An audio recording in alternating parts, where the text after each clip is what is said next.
ठीक है। तो आज अपने थर्मोडायनेमिक्स का पहला लेक्चर है। इसके अंदर अपन थर्मोडायनेमिक्स गेट के पॉइंट ऑफ व्यू से एकदम ज़ीरो से शुरू करने वाले हैं। ठीक है, तो मैं मान के चलता हूँ आपने थोड़ा बहुत कहीं ना कहीं थर्मोडायनेमिक्स पढ़ा होगा। अगर नहीं पढ़ा है तो मैं कोशिश करूँगा कि आपको ज़ीरो से समझा सकूँ। तो थर्मोडायनेमिक्स ये एक इंग्लिश टर्म है जो दो शब्दों से मिलकर बनता है। पहला है थर्मो, दूसरा है डायनामिक्स। थर्मो का मतलब होता है हीट यानी कि उष्णता यानी कि गर्मी, और डायनामिक्स यानी कि एनर्जी, किसी चीज़ के अंदर कार्य करने की क्षमता। अब ऑब्जेक्टिव क्या है थर्मोडायनेमिक्स पढ़ने का, या फिर थर्मोडायनेमिक्स का काम क्या है? तो थर्मोडायनेमिक्स क्या करता है, या थर्मोडायनेमिक्स हम क्यों पढ़ते हैं? हम इसलिए पढ़ते हैं extract some useful energy from heat using heat engine. ठीक है, अगर आपको हीट निकालनी है तो उसके लिए आप हमेशा हीट इंजन यूज़ करोगे। इसके ऊपर अपन बाद में और चर्चा करते हैं, लेकिन मेन ऑब्जेक्टिव आप इतना ध्यान में रखिएगा।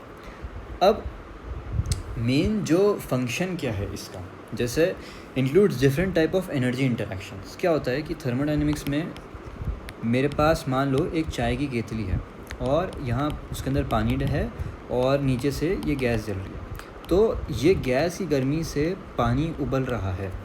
ये थर्मोडायनेमिक्स का एक छोटा सा एग्जांपल है। ठीक है, एप्लीकेशन थर्मोडायनेमिक्स के बहुत सारे एप्लीकेशंस है, और अगर आपको नियरेस्ट एप्लीकेशन देखना है तो आपकी खुद की ह्यूमन बॉडी कैसा एप्लीकेशन है कि भाई आपने खाना खाया, उससे आपको एनर्जी मिली। एनर्जी मिलने के बाद में आपने एनर्जी को काम करने में यूज़ कर दिया। ठीक है, आप पढ़ रहे हैं, आपकी एनर्जी खर्च हो रही है। आपने सामान उठाया, आपकी एनर्जी खर्च हो रही है। आप सांस ले रहे हैं, उसमें भी आपकी एनर्जी खर्च हो रही है। अब ऐसा तो है नहीं आपने 100% एनर्जी यूज़ कर दी। आपकी जो बची हुई एनर्जी है, वो बची हुई एनर्जी जो अनयूज्ड एनर्जी है, उसको हम मास या फिर फैट के फॉर्म में स्टोर कर देते हैं। इसलिए जो लोग एक्सरसाइज नहीं करते उनका एक पेट आ जाता है। Used in almost every industry, जैसे कि एवरी इंडस्ट्री के हर जितने भी एप्लीकेशंस हैं, हर एप्लीकेशन के अंदर कहीं ना कहीं आपका थर्मोडायनेमिक सिस्टम यूज़ हो रहा होता है। जैसे refrigeration, power plant, IC engine, air conditioner etcetera. इन पर अपन बाद में और बात करेंगे, लेकिन मोटा मोटा ये जो मेजॉरिटी ऑफ एप्लीकेशंस हैं इनमें यूज़ होता है। उसके बाद में बहुत से लोगों को थर्मोडायनामिक्स और हीट ट्रांसफ़र में कन्फ्यूज़न होता है। तो इसको मैं बहुत आसानी से समझाने की कोशिश करूँगा। सबसे पहले आप ये समझें कि थर्मोडायनेमिक्स क्या करता है। We deal with system in equilibrium and quantity of energy interaction. ठीक है, मैंने पानी उबाला, पानी को मैंने 100 डिग्री टेम्परेचर तक उबाला, दैट्स द क्वांटिटी। ठीक है, कितने डिग्री तक उबला वो उसकी क्वांटिटी है, 100 डिग्री तक उबला। Whereas in heat transfer it deals with the rate of energy interaction. Rate यानी कितनी स्पीड से पानी उबला। जैसे कि मैंने गैस तेज़ करके रखी है तो वो 2 मिनट में उबल जाएगा, मैंने गैस धीरे करके रखी है तो वो 5 मिनट लेगा। ये काम हीट ट्रांसफ़र करता है, और पानी 100 डिग्री पे है। ये चीज़ हमें थर्मोडायनेमिक्स बताता है। हीट ट्रांसफ़र के अंदर क्वांटिटी तो आती ही आती है, साथ में रेट भी आता है, लेकिन थर्मोडायनेमिक्स के अंदर हम लोग रेट को कंसिडर नहीं करते हैं। ठीक है, यहाँ पे एक छोटा समझने के लिए, thermodynamics amount of change, heat transfer rate of change and plus amount of change. अब थर्मोडायनेमिक्स समझने के लिए हम 3 चीज़ों के बारे में थर्मोडायनेमिक्स के आपस में बात करते हैं। उन 3 चीज़ों पर चर्चा करने से पहले मैं एक छोटा सा एग्जांपल देता हूँ। ठीक है, मान लीजिए आपके सामने 1 2 3 4 5 6 7 8 9 10 11 मिठाइयाँ रखी हुई हैं आपके सामने। ठीक है, अब मुझे मिठाइयाँ खानी है तो मेरे पास कुछ ऑप्शन हैं। पहला, मैं लेफ़्ट मोस्ट से खाना शुरू करूँगा। पहले ये खाई, फिर ये खाई, फिर ये खाई, फिर ये खाई, फिर ये खाई, फिर ये खाई, फिर ये खाई, ऐसे कर सकता हूँ। या फिर मैंने पहले ये खाई, फिर मैंने ये खाई, फिर मैंने ये खाई, फिर मैंने ये खाई, फिर मैंने ये खाई, फिर मैंने ये खाई। या फिर मैं यहाँ से शुरू कर सकता हूँ, ऐसे शुरू कर सकता हूँ, ऐसे शुरू कर सकता हूँ, या ऐसे शुरू कर सकता हूँ। ये मेरी मर्ज़ी है, मैं कैसे भी शुरू कर सकता हूँ। मेरा ऑब्जेक्टिव मिठाई खाना। खैर, अभी अपन पढ़ने पे ध्यान देते हैं। तो let's say I want to eat this sweets, I can eat from anywhere, but I have to decide from where I have to start eating. Similarly, to study a region in a space, defining the region we need to study is crucial. ठीक है, अब मुझे मिठाइयाँ खानी है, लेकिन मुझे कहाँ से खानी है वो मुझे पता लगाना पड़ेगा। तो यही चीज़ हम थर्मोडायनेमिक्स में करते हैं। हमें थर्मोडायनेमिक्स के बारे में कोई भी चीज़ पढ़नी है तो हमें उसका एक रीजन डिसाइड करना पड़ेगा। ठीक है, आप पढ़ रहे हैं, आप अगर गेट के लिए पढ़ रहे हैं तो आपका सिलेबस है, एक डिफाइंड सिलेबस है, तो आप उस सिलेबस के जितना ही पढ़ रहे हैं। आप ऐसा नहीं है कि दुनिया में जितनी थर्मोडायनेमिक्स है सब पढ़ने बैठे, आपको जितना सिलेबस में है आप उतना ही पढ़िए। सिमिलरली, एक कोई भी बॉडी है मेरी, ठीक है, उस बॉडी को मैं बोलूँगा सिस्टम। सिस्टम क्या होता है, ये जो रीजन है जिसके अंदर की मैं मेरी स्टडी करने वाला हूँ, इसको मैंने या फिर किस चीज़ की तुलना कर रहा हूँ, ठीक है। अगर मैं डेफिनेशन बोलूँ आपको इंग्लिश में, डेफिनेशन पढ़ के सुनाओ तो ठीक है, एक ऐसा रीजन जिसके ऊपर हमारी स्टडी फोकस होती है, ठीक है, उस पर्टिकुलर रीजन को हम सिस्टम कहते हैं। जैसे मैंने मिठाइयों की बात करी, तो ये जो मेरी मिठाइयाँ हैं ये एक सिस्टम का पार्ट है, ठीक है, इसके अंदर मैं स्टडी करूँगा, ये एक सिस्टम का पार्ट है। मैं और अच्छे एग्जांपल समझाता हूँ, अभी आप समझते जाइए। A specific portion of the universe chosen for observation and study is known as system, ठीक है। ये इंग्लिश डेफिनेशन है, आ गया होगा समझ में, मैं और समझाऊंगा। Everything outside the system is called surrounding. Here surrounding are everything else in universe outside that system, ठीक है। अब ये एक छोटा सा डॉट है, ये एक डॉट है, ये dot x amount of heat her direction में दे रहे हैं, ठीक है। और अच्छा एग्जांपल दूँ तो आपने चाय बनाई, चाय बना के आपने जो कप है उसको आपने टेबल पे रख दिया। अब जो कप है वो सिस्टम है। क्यों सिस्टम है? क्योंकि हीट इंटरेक्ट उससे कर रही है और अपन जो चीज़ देखने वाले हैं उसको हम, मतलब जो हमारी हीट का जो सोर्स है या जिस चीज़ के बारे में जो रीजन हमने डिफ़ाइन किया वो रीजन कप है, ठीक है। अब उस कप से हीट जा रही है, हीट कहाँ जा रही है? हीट जा रही है पूरी सराउंडिंग में, हीट जा रही है सराउंडिंग में। लेकिन यहाँ पे हमने एक रीजन फिक्स नहीं किया, क्योंकि हमारी जो सराउंडिंग है, या फिर सराउंडिंग क्या है? Surrounding is the interaction with system. कोई भी ऐसी बॉडी जो मेरे सिस्टम के साथ इंटरेक्ट कर रही है वो उसकी सराउंडिंग है। जैसे कि मैंने चाय के कप का एग्जांपल लिया, तो मैंने टेबल पे रखा है कप को, तो टेबल पे कुछ ना कुछ गर्मी जा रही है, तो टेबल उस कप की सराउंडिंग होगी। और जहाँ पे सराउंडिंग और सिस्टम दोनों आपस में मिले हों और उस पूरी चीज़ के अंदर एक दूसरे के रिस्पेक्ट में, तो जो क्लोज्ड वो है एरिया, उसको मैं यूनिवर्स कहूँगा, ठीक है। उस पर भी मैं अभी आता हूँ, वेट। जैसे कि एक मेरे पास ग्रीन बॉडी है, एक मेरे पास रेड बॉडी है, या मैं इसको बॉडी ए बोल लेता हूँ, इसको बॉडी बी बोल लेता हूँ। अब to study the temperature variation in a या ग्रीन, इसके अंदर कितना टेम्परेचर में चेंज आया हमें देखने के लिए क्या करना पड़ेगा? Green must become the system and red surrounding. मुझे इसको सिस्टम बनाना पड़ेगा और इसको मुझे सराउंडिंग बनाना पड़ेगी। इसको और अच्छे से समझिए, आपका वज़न 100 किलो है, आपका वज़न 100 किलो, आपको कैसे पता चला? आपने किसी चीज़ से उसको कंपेयर किया, आपने सिस्टम को सराउंडिंग दी, आपने आपके वेट को स्केल नाम की सराउंडिंग दी। उसी तरीके से टेम्परेचर को मैं एक वो दे देता हूँ, इसलिए मैं उसको आप कंपेयर कर पाता हूँ। कंपेयर करने के लिए नहीं, लेकिन हीट इंटरेक्शन ऑफ कोर्स ही बात है, दो चीज़ों के बीच में होगा, कोई एक चीज़ के बीच में तो हीट इंटरेक्शन होगा नहीं। सूरज गर्मी देता है, अब सूरज की तुलना तुम किससे करोगे? सूरज की तुलना तुम्हें किसी चीज़ से करनी पड़ेगी, इसलिए तुम उसको सिस्टम और सराउंडिंग के टर्मिनोलॉजी देते हो। When system and surrounding exchange matter and energy by interacting with each other together, the system and surrounding is called universe, ठीक है। ये जो मेरी पूरी चीज़ थी, ये एक यूनिवर्स के अंदर हो रही है। अगर मैं अपने धरती और यूनिवर्स के एग्जांपल से लूँ, अगर रियल लाइफ यूनिवर्स का एग्जांपल यहाँ अच्छा नहीं है, लेकिन आप लोग की इमेजिनेशन के लिए मैं ले लेता हूँ। ये सूरज है, सूरज गर्मी दे रहा है, तो सूरज इज़ माई सिस्टम। सूरज के आजू बाजू के जितने भी ग्रह हैं, दोज ऑल आर सराउंडिंग, और ये सब जिसके अंदर काम कर रहा है वो यूनिवर्स है। यही चीज़ सोच के इनको ये टर्मिनोलॉजी करी है ये, ठीक है। ये एग्जांपल देख सकते हैं, ये सिस्टम है, इस सिस्टम के पास में मेरी ये एक सराउंडिंग है, ठीक है। मान लो एक मैंने आयरन का ब्लॉक लिया, उसको मैंने गर्म कर दिया, उसके ऊपर मैंने एक ठंडा आयरन का ब्लॉक रख दिया। अब क्या होगा कि दोनों हीट आपस में एक्सचेंज करेंगे, ये वाला बॉक्स ठंडा होगा, ये वाला बॉक्स गर्म होगा। ये ठंडा कैसे होगा? क्योंकि इसकी हीट ये ले लेगा, इसकी हीट कम हो गई तो इसका टेम्परेचर ऑटोमेटिकली गिर जाएगा, ठीक है। तो ये दोनों जो इंटरेक्शन हो रहा है, ये इंटरेक्शन एक दूसरे के रिस्पेक्ट में हो रहा है। जब एक दूसरे के रिस्पेक्ट में बात होती है तब सिस्टम और सराउंडिंग आ जाते हैं। और किस चीज़ के अंदर रिस्पेक्ट में बात हो रही है? वो यूनिवर्स है। इतना मेरे हिसाब से आपको समझ आ गया होगा, नहीं आया तो एक बार वापस से देखने की कोशिश करना, फिर भी नहीं आया तो गूगल कर लेना। To differentiate between system and surrounding the region is called boundary, ठीक है। अब क्या होगा कि मेरी एक ये बॉडी है, एक ये बॉडी है, इन दोनों के बीच में हीट इंटरेक्शन हो रहा है। अब ये दोनों के बीच में जो एक पतला सा या मोटा भी हो सकता है जो रीजन है, इस रीजन को मैं बाउंड्री कहूँगा।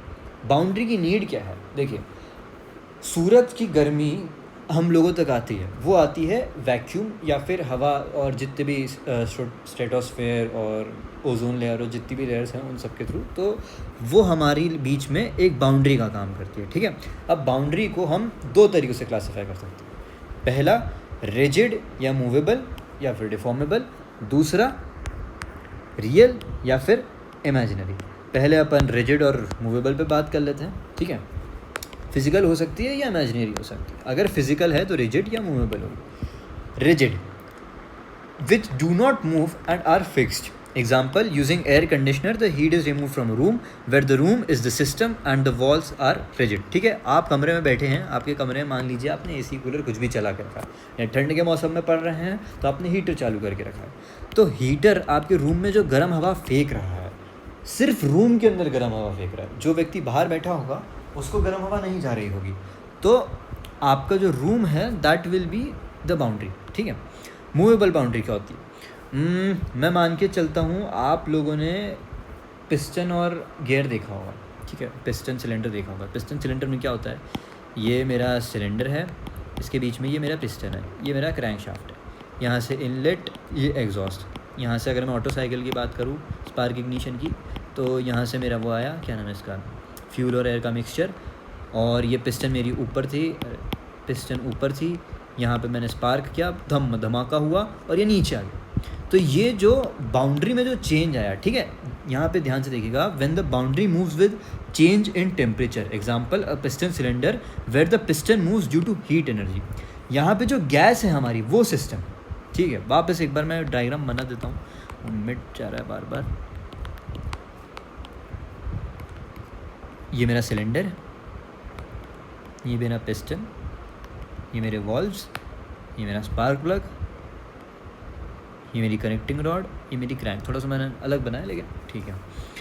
अब यहाँ पे मेरा धमाका होगा, ये रीजन में मेरा धमाका हुआ, तो जो मेरी गैस है that gas will be the system.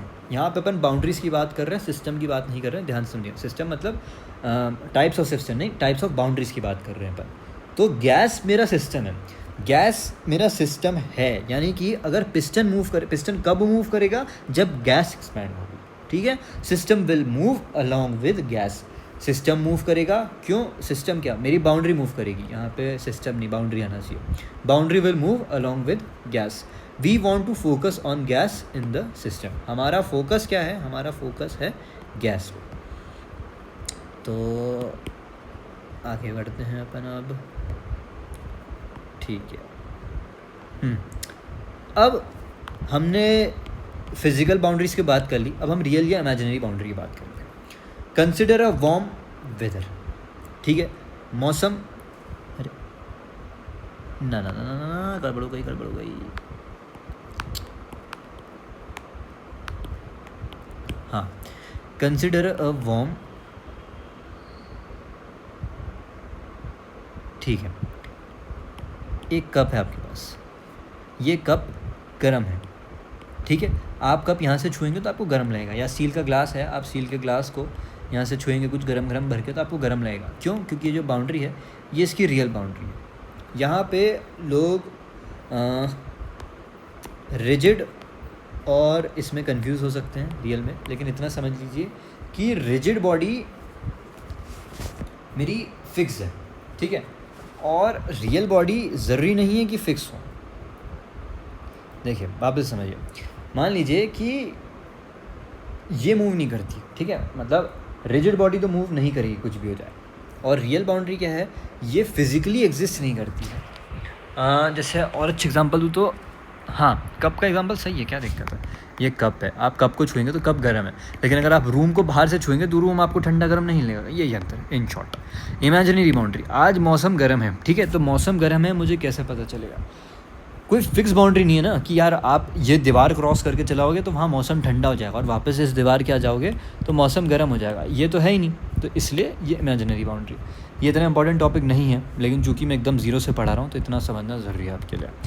अब अभी तक अपन ने क्लासिफिकेशन ऑफ बाउंड्री की बात की थी, अब अपन क्लासिफिकेशन ऑफ सिस्टम की बात करेंगे, ठीक है। सिस्टम को मैं एनर्जी और मास के ट्रांसफ़र के बेसिस पे क्लासीफाई कर सकता हूँ, या ऑफकोर्स आपने पहले पढ़ा होगा, लेकिन मैं कोशिश करूँगा आपको और अच्छे समझा सकूँ। तो 3 तरीके के मेरे सिस्टम होते हैं, पहला ओपन, दूसरा क्लोज, तीसरा आइसोलेटेड। मास ट्रांसफ़र क्या होता है आप अच्छे समझिए, आप एक कमरे में हैं, या आप तो क्या ही हैं, एक केतली है, उस केतली के अंदर मैंने पानी डाला, या फिर पानी खाली कर लिया, गलत केतली में डाल दिया था तो ये मास ट्रांसफ़र है। वहीं पे मैंने उस केतली के अंदर नीचे आग लगा दी, वो एनर्जी ट्रांसफ़र है। एक और चीज़, यहाँ पे मैं एनर्जी ट्रांसफ़र के साथ साथ वर्क ट्रांसफ़र भी कह रहा हूँ। उम्मीद है आप लोग को एनर्जी और वर्क के बीच में अंतर पता होगा। एनर्जी इज़ कार्य करने की क्षमता और वर्क यानी कि कार्य, ये आप लोग समझ सकते होंगे। ये ध्यान से अंतर समझिए तो अच्छे समझ आएगा। मास ट्रांसफ़र की बात करते हैं। अगर मैं ओपन सिस्टम की बात कर रहा हूँ, ओपन सिस्टम में जिसको मैं कंट्रोल वॉल्यूम भी बोलता हूँ, वो बताता हूँ क्यों बोलते हैं। इसके अंदर मास ट्रांसफ़र अलाउड होता है, एनर्जी ट्रांसफ़र भी अलाउड होता है। एग्जाम्पल, पानी गर्म करना। पानी गर्म करने से मेरे को बहुत शौक है। पानी गर्म किया, मैं इसके अंदर पानी डाल भी सकता हूँ, पानी निकाल भी सकता हूँ। पानी निकालने का तरीका है भाप बन के पानी निकल गया, मास ट्रांसफ़र हो गया। नीचे से गर्मी आ रही है, एनर्जी ट्रांसफ़र हो गया। Very good. अब मैंने क्या किया कि वो जो मेरी पानी गर्म करने वाली केतली थी, उसके ऊपर प्रेशर कुकर का ढक्कन लगा दिया, ब्लो विसल हटा के। ब्लो विसल को मैंने ब्लॉक कर दिया और यहाँ जो सेफ्टी वॉल्व रहता है उसको भी ब्लॉक कर दिया मैंने। तो ये मेरा पूरी तरीके से क्लोज सिस्टम हो गया। कैसे? मेरा मास कहीं नहीं जा सकता, लेकिन नीचे से मेरी एनर्जी बराबर जा सकती है। अगर मैं इसकी गैस बंद करके छोड़ दूंगा, मेरा मास तो कहीं नहीं जाएगा, लेकिन ये कुकर ठंडा हो जाएगा, यानी कि एनर्जी ट्रांसफ़र इसके अंदर अलाउड होता है। आइसोलेटेड सिस्टम, ये भैया जेई के टाइम पे जो बच्चा अपने कमरे में बैठ के पढ़ रहा होता है उसकी तरह। ये कहीं नहीं आना जाना, कुछ नहीं आना, एकदम फिक्स पूरी तरीके से। रेफ्रिजरेटर में लोग बहुत बार कंफ्यूज हो जाते हैं, लेकिन अगर रेफ्रिजरेटर बंद है, मतलब दरवाज़ा बंद है ऑफ कोर्स, और सिस्टम चालू है, तो ना मास ट्रांसफ़र होता है ना एनर्जी ट्रांसफ़र होता है। मैं बॉडी की बात कर रहा हूँ, साइकिल की बात नहीं कर रहा हूँ, ठीक है। ना मास ट्रांसफ़र होता है ना एनर्जी ट्रांसफ़र होता है। एनर्जी अंदर ही अंदर सर्कुलेट होते रहती है, लेकिन सराउंडिंग और सिस्टम का आपस में कोई इंटरेक्शन नहीं होता। इसलिए आपको क्लासिफिकेशन ऑफ सिस्टम समझना बहुत ज़रूरी है, ठीक है। तो उम्मीद है आपको ये तीनों अच्छे से समझ में आ गए होंगे। ठीक है, अब अपन अगले टॉपिक पे चलते हैं। अगला टॉपिक है अपना थर्मोडायनामिक इक्विलिब्रियम। इक्विलिब्रियम आपको पता होगा कि भाई जेंडर इक्वालिटी की अपन बात करते हैं, नहीं छोड़ो। तो इक्विलिब्रियम यानी कि दो चीज़ को मैं बराबर कंसिस्ट कर सकता हूँ एक दूसरे के रिस्पेक्ट में, ठीक है। मैंने एक ये लाइन खींची, एक मैंने ये लाइन खींची, तो मैं इन दोनों लाइनों को एक दूसरे के बराबर, अरे समझ सकते हैं आप इक्विलिब्रियम क्या होता है, ठीक है। थर्मल इक्विलिब्रियम यानी कि गर्माहट का equilibrium. No heat flows in system due to difference in temperature. एक बॉडी है, ये 50 डिग्री सेल्सियस पे, ये दूसरी बॉडी है, ये भी 50 डिग्री सेल्सियस पे। ये दोनों को मैंने एक दूसरे से चिपका दिया, तो ये दोनों थर्मल इक्विलिब्रियम में आ जाएंगी। क्यों? क्योंकि इन दोनों के बीच में टेम्परेचर डिफरेंस के कारण कोई हीट फ्लो ही नहीं हो रही। वेरी गुड, ये आसान था। Mechanical equilibrium, no motion inside the system due to difference in pressure. ये एक मैंने कंटेनर दे लिया, इसमें मैंने घोप छेद करा, ये दूसरा कंटेनर लिया, इसमें मैंने घोप छेद करा, इसको मैंने यहाँ लगा दिया। यहाँ पे प्रेशर डिफरेंस होगा, अगर ये ज़्यादा भरा है तो ये भी भर जाएगा। वहीं पे अगर ये यहाँ तक भरा है, यहाँ तक भरा है, और ये भी यहाँ तक, मतलब सेम लेवल तक अगर दोनों भर गए तो दोनों में कोई चेंज नहीं आएगा। Mechanical equilibrium, very good. Chemical equilibrium, when no chemical change reaction occurring, यानी कि कोई केमिकल चेंज या फिर कोई केमिकल कंपोजिशन में किसी भी प्रकार का कोई चेंज नहीं आ रहा। ऑफ कोर्स ये एग्जांपल से देके समझाना थोड़ा सा मुश्किल है, लेकिन मान लीजिए आपने पानी गर्म किया, पानी गर्म करके पानी ठंडा कर दिया, तो पानी की जो केमिकल प्रॉपर्टी है उसमें कुछ बड़ा भारी चेंज नहीं आया। ऑफ कोर्स उसकी फिजिकल प्रॉपर्टी चेंज हुई है, लेकिन केमिकल प्रॉपर्टी में कोई चेंज नहीं है। यहाँ पे चेंज हुआ है, लेकिन यहाँ चेंज नहीं हुआ, ठीक है। अब प्रॉपर्टीज़ ऑफ सिस्टम, ये भी अच्छा खासा एक इम्पॉर्टेंट टॉपिक है, तो इसको भी ध्यान से समझिएगा।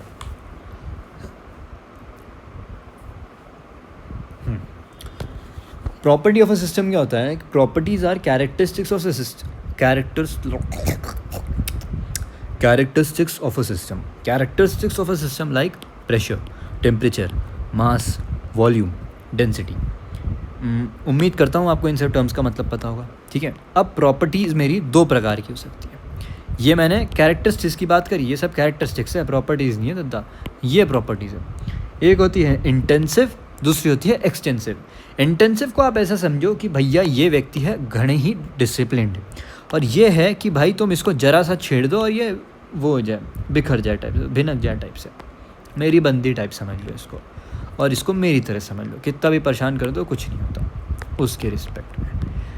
It does not depend on the mass of system and they will remain the same even when cut और डिवाइडेड इन 2 पार्ट्स। इसका एग्जाम्पल समझो भाई, मैंने लिया टेम्परेचर, ठीक है। अरे ये पेन क्यों नहीं चल रहा, डिस्चार्ज हो गया क्या? चलो उसको वो तो चलेगा, तब चलेगा, तब तक अपन ये समझते हैं। और उसमें कुछ ग्लिच है, खैर। तो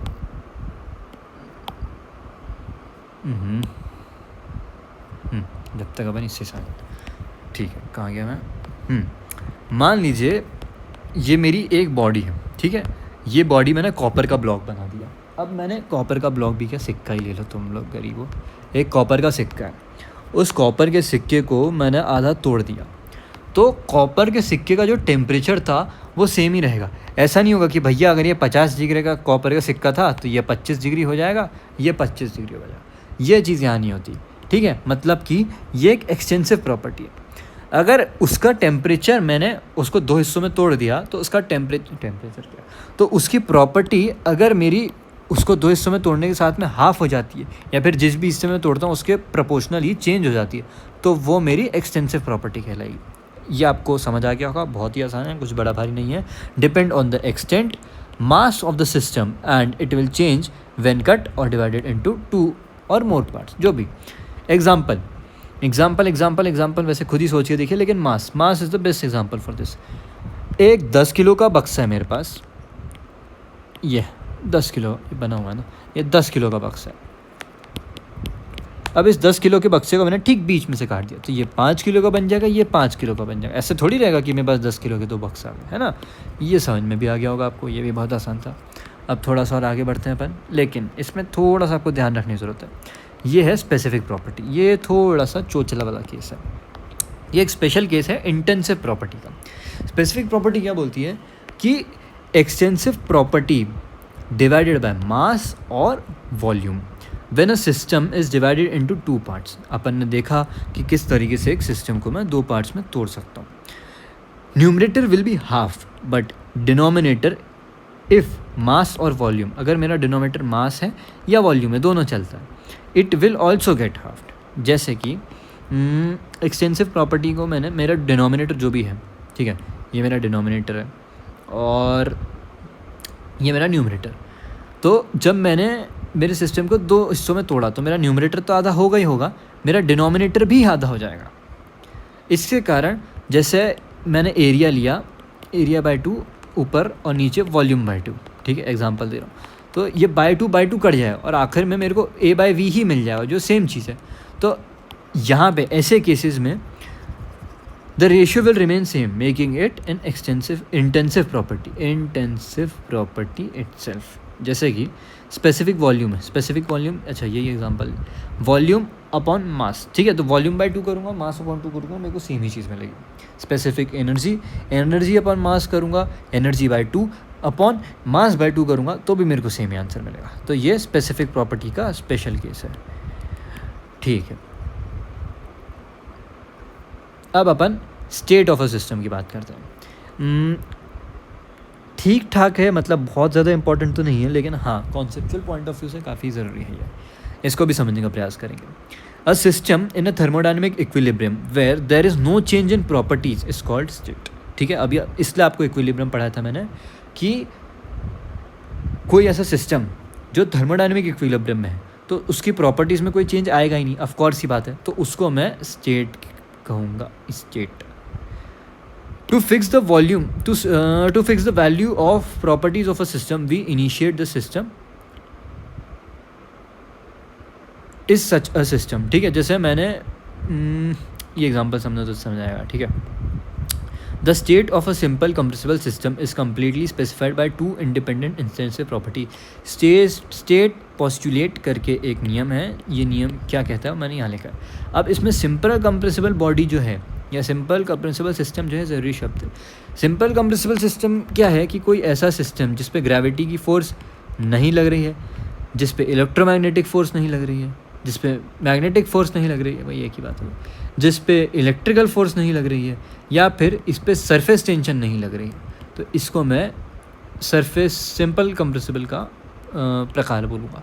और 2 इंडिपेंडेंट इंटेंसिव प्रॉपर्टी, आसान भाषा में समझाऊँ तो मेरे को कोई भी सिस्टम की प्रॉपर्टी निकालने के लिए या उसका स्टेट आइडेंटिफाई करने के लिए कम से कम 2 इंडिपेंडेंट इंटेंसिव प्रॉपर्टीज़ चाहिए। ठीक है। इंडिपेंडेंट शब्द का मतलब आप समझते होंगे, आज़ाद, यानी कि एक प्रॉपर्टी दूसरी प्रॉपर्टी पे डिपेंड नहीं करनी चाहिए। एग्जाम्पल टेम्परेचर और वॉल्यूम, ठीक है। नहीं, प्रेशर और वॉल्यूम ये दो अलग अलग चीज़ें हो गई, और टेम्परेचर और वॉल्यूम ये दो अलग अलग चीज़ हो गई। हाँ, टेम्परेचर और प्रेशर एक दूसरे पर डिपेंड नहीं करते। वॉल्यूम और प्रेशर तो एक दूसरे पर डिपेंड करते हैं, लेकिन टेम्परेचर और प्रेशर एक दूसरे पर डिपेंड नहीं करते हैं, ठीक है। Let us say we are boiling water in a pot, so describe the state we only need, ठीक है। अब ये एग्जांपल लिया मैंने कि अगर मैं पानी गर्म कर रहा हूँ और मुझे पॉट का या पानी का स्टेट निकालना है तो कैसे निकाल सकता हूँ। टेम्परेचर मेरा एक पैरामीटर है, जो मैंने 2 इंडिपेंडेंट इंटेंसिव प्रॉपर्टीज़ की बात करी थी ना। एक टेम्परेचर है जो कहती है कि पानी मेरा 100 डिग्री पे है, दूसरी मेरी इंटेंसिव प्रॉपर्टी इंडिपेंडेंट है, हाँ वापस बोल रहा हूँ, प्रेशर से 180 m। तो इससे केवल इतने डेटा से मैं पता लगा सकता हूँ कि भैया मेरा पानी बॉयल हो रहा है, मुझे इसके अलावा और कुछ भी नहीं चाहिए। पूरा ऐसे बायोडेटा पता लगा सकता हूँ, जैसे वो बोलते हैं ना कि आपका आधार कार्ड नंबर मिल जाए तो आपका सब निकाल सकते हैं, उसी तरीके से। अब एक छोटा सा डायग्राम है ये डायग्राम में एक्स एक्सिस और वाई एक्सिस पे प्रॉपर्टीज ए और बी है, और ये एक पॉइंट पे फिक्स है जिसके कि फिक्स कोऑर्डिनेट्स हैं। तो जो पॉइंट जिस पे फिक्स है उसको हम स्टेट कहते हैं। इसका स्टेट ये है। एग्जांपल, ये यहाँ पे रहेगा तो इसका स्टेट अलग रहेगा, यहाँ रहेगा तो इसका स्टेट अलग रहेगा। सिंपल सी बात है। आगे बढ़ते हैं। Property diagram, only 2 properties completely define a state, ठीक है। एक प्रॉपर्टी ये, एक property as per state postulate. ये मैंने काफ़ी बार समझा दिया, इतना काफ़ी है। तो आज की क्लास के लिए अभी इतना ही रखते हैं अपन, बाकी अगली क्लास में रखते हैं, है ना। किसी को कोई भी सवाल हो, सवाल तो क्या ही होगा, मुझे ज़्यादा सवाल है, किसी को सवाल हो तो बता सकता है, अगली क्लास में अपन उसको डिस्कस कर सकते हैं। चलो बाय बाय।